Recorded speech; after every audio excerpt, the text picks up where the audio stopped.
Yo guys, kumusta kayo? Tara, samahan nyo muna ako mag-jogging. Hindi ito pang pro, hindi pang flex.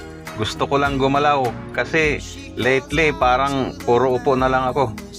Alam mo yung pakiramdam na gusto mong mag-exercise pero tamad ka? Ganon ako ngayon.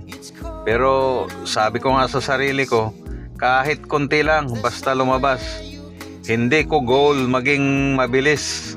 Ang goal ko lang ngayon, matapos yung sinimulan ko. Kahit lakad, takbo lang, okay na.